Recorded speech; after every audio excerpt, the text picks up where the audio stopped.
Alright guys, in today's video, we're going to make the shitbox Suzuki a little less shitbox. Alright guys, so what we have on the agenda today is first get rid of the JB welded muffler. Cut. I know how to car, I promise. We're gonna change the JB welded radiator. Oh, it's squishy. Alright. We're going to take out the stock intake and put the factory one on. We are going to do the timing belt and water pump.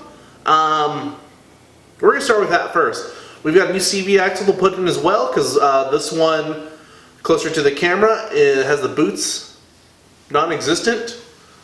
And hopefully we can also put the stock muffler on. And this thing will sound less shitbox. And I watched the engine bay. Can you guys believe it? There's still mud all over the hood. That tells you how muddy it was in here. This is kind of nice though, like my back doesn't hurt. This is a different feeling. I can just do this and not do this. Probably work on this car for 6 hours without deciding that my back just needs to be pretty amputated. Yeah, I can put my hand all the way down here. Oh my god, look how far it goes. Whoa, look how fine down here. So here's the Spectre filter here, a little dirty, but if we go inside there, we see mud in there also. So that's a good sign. We're getting the stock airbox on now. So where the stock airbox goes here, oh, there's my hand right there. Hey, look at that. There's a little channel here, and it goes into the fender over here. Not really sure where it goes from there. Maybe up there, maybe up there. Maybe I just drill a hole there and put the snorkel there eventually. But for now, that's going to be significantly better than, you know, just Spectre filter that gets all the mud, as you can see here. It's really hurting me not cleaning this, but I know it's just going to get muddy again, so I know it's pointless. I say we just sawzall it out. Might just be on the radio, honestly. I command you to come out!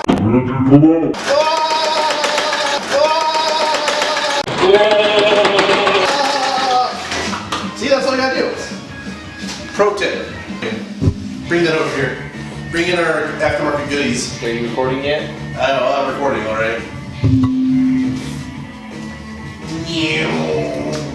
Alright, so here's the deal. Since this is filled with pathetic automatic scum, since the transmission doesn't have any pressure, we can't just put it in gear and lock it and turn the crank bolts. So we're gonna do something genius.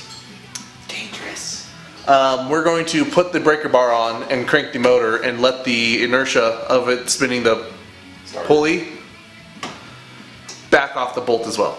So in the next clip you either see us succeed immensely or fail miserably. It's gonna be really bad. I'm gonna crank for a second, let you get a feel for it, and then hold it. Ready? As ready as I can be. Fuck.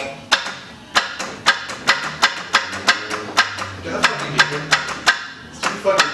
It has a bad ground cable. You might want to clear your hand if she does a bunch of times, still tries to crank again. I might want to take the ratchet out then all the way. You out of there?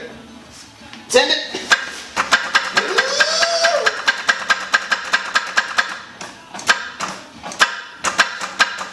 How anti-fucking dramatic. I did this the other day. I have to just keep doing this and crank it up. I'm very afraid I left the ratchet on there, so if it spins, it's gonna hit the frame rail and just shear loose. Here's to not dying. Fuck. That was sub bopping. Oh, was it? I hate to does that sometimes. Oh. I was like, huh? Hold on a second. Let me check it. See if we died. Did something work? Or did it not work?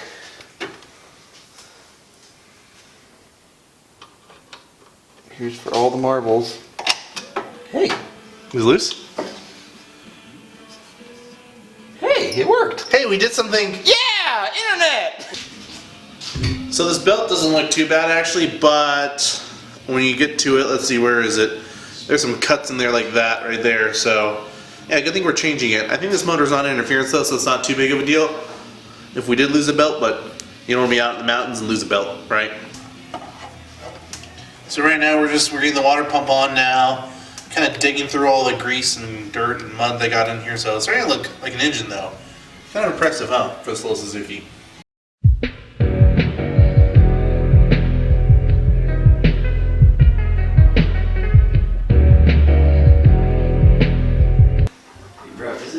Alright guys, day 2, and look who decided to join us. Poof. Can you give us a diagnosis on what's going on? Oh, he's done. He doesn't want to work on the shit box. So we got the timing done last night, and the water pump is on. We're just going to double check, snug everything, in case we were too tired to tighten stuff. That happens. Then with that said, we'll go ahead and put the radiator in, belts back on. And we should be good to go, bleed the cooling system, and we'll do the CV axle. So that's the mass airflow sensor, and you guys can see some dirt in there. That's not good for engine performance. We're going to clean it out with the mass airflow cleaner, and then we can button up the rest of this intake. Mitch, how's that going? My hands are so oily.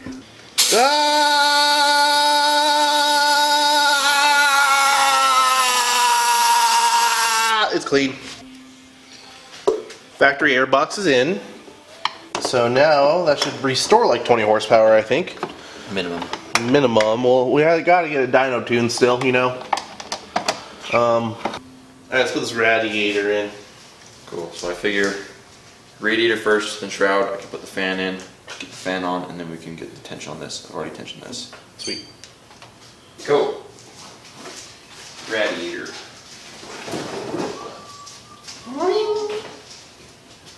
So drain cook, or whatever that cook goes that way.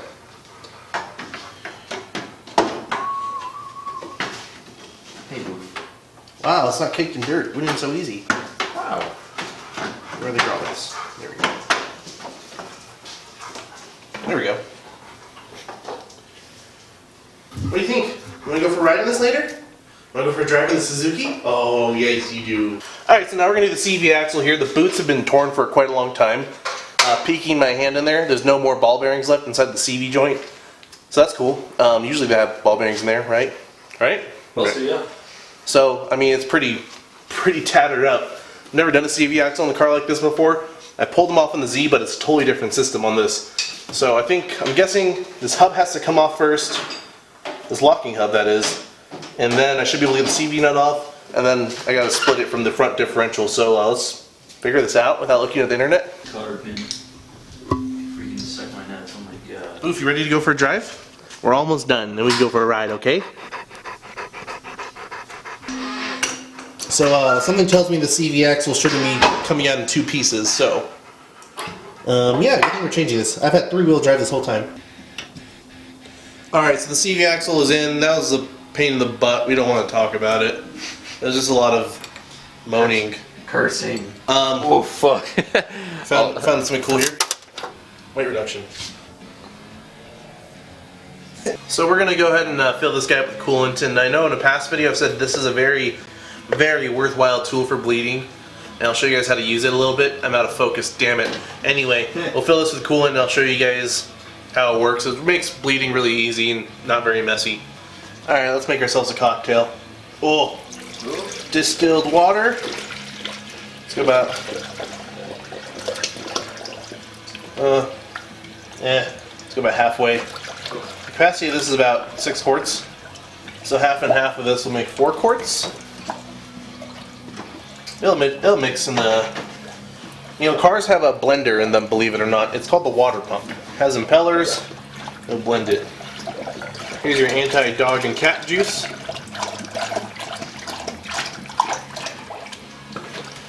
And now we wait for it to drink it all up. Alright, we're gonna go ahead and start it. Fire it up, Mitch. There it is.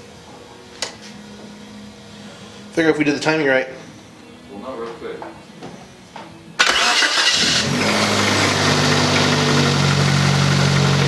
It runs. So now we're gonna throw the heater on and just bleed the system out of air bubbles.